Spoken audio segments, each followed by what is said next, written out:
Për kreun e Federatës Shqiptare të Futbollit, Fernando Duka, nuk ishte rast më të mirë se sa prania Ogerta Manasiriut në mbledhjen e asamblesë së zakonshme të FSHF-s për të kritikuar Ministrinë e Arsimit dhe Sporteve mbi propozimin për ndryshim në ligjin e sporteve që parashikon ngritjen e arbitrazhit sportiv, iniciativë kjo e kreut të Komitetit Olimpik Fidel Ylli. Dje, në Komisionin Parlamentar është propozuar nga Ministria e Arsimit dhe Sporteve ndryshimi i ligjit për sportin, pa mirë kuptimin e asnjë të interesuari për sport, dhe me kundërshtimin e argumentuar nga ekspertët tanë.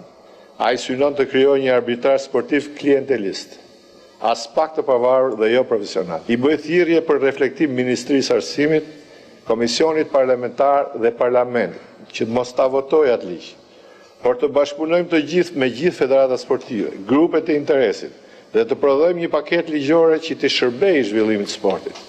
Mirë, po numri 1 i futbollit shqiptar nuk u ndal me kaq.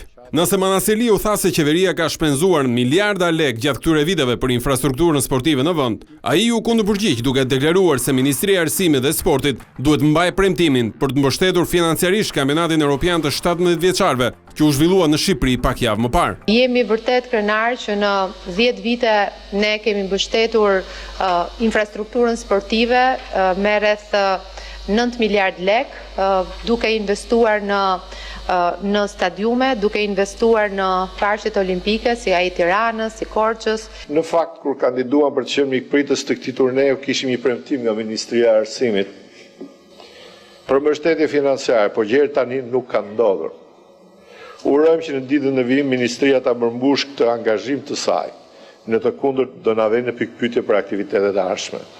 Për kreun e Federatës, formula e Final Four në Superligën shqiptare është e suksesshme, pasi ka sjellë më tepër emocione, rivalitet dhe tifoz në stadium. Ndonse këto kanë qenë pikërisht elementet më të diskutuar në opinionin sportiv. E duke folur për të ardhmen, Duka tha se prioriteti i madh mbetet kualifikimi në Kupën e Botës, në Mosën 2026-ën, në vitin 2030. Do të vijojmë të ndërrojmë për një kualifikim në botëror, nëse nuk do arrijmë në 2026, në 2030.